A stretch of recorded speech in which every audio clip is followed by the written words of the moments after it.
ወይ አባይ 30 ሺህ ብር ሙሉ ዘባል አታ እንዴ አበቃም ወለድኩ እኮ አፈሰስኩ አይደል ተጠያቂነቱ ነው ይጋር የእንጀራ ልጅ ሲሆን ማለት ነው ልዩነት ለማንድ ብር እንዳይተርፍ እሺ አባይ ዘላል ተፈራደ እርገጥ ምናምን አንድ ብር እንዳይተርፍ የኔ ልጅ ታባት እንኳን ወለድኩ እውነት ነው እንኳን ወለድክ አባ የእንጀራ ልጅ ምንድነው ምን ይወክራ አባቢ የሙት መንፈስ ማይጀምር እንዴ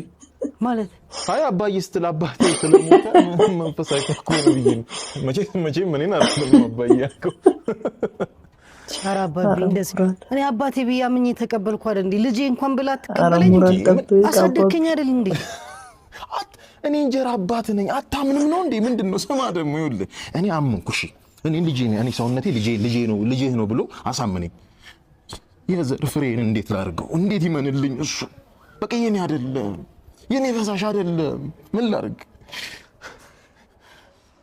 ኧረ አባቴ ተው እንደዚህ አትተው በቃሽ ተው በቃ ተው ሳምሶን ተው በቃ ወደኔ አሁን ተሸንፌያለሁ ላይ ልቤን ሰበርከው እኮ እንደ ሌሎቹ ልጆች ነኝ ቸግሮኛል እሺ በቃ እኔ ቸግሮኝ ልቤን ሰበርከው በቃ ተው ከባድ ነው ቼክ አድርገው ተላከ ይላል ገንዘብ ወደ ደምጭ የለኝም እኮ ነው የለኝም የእውነት ጠብቄ ነበረ ገንዘብ እንደማይሆን ያኛው እንደፈለክ በትን ተብሎ ተላከ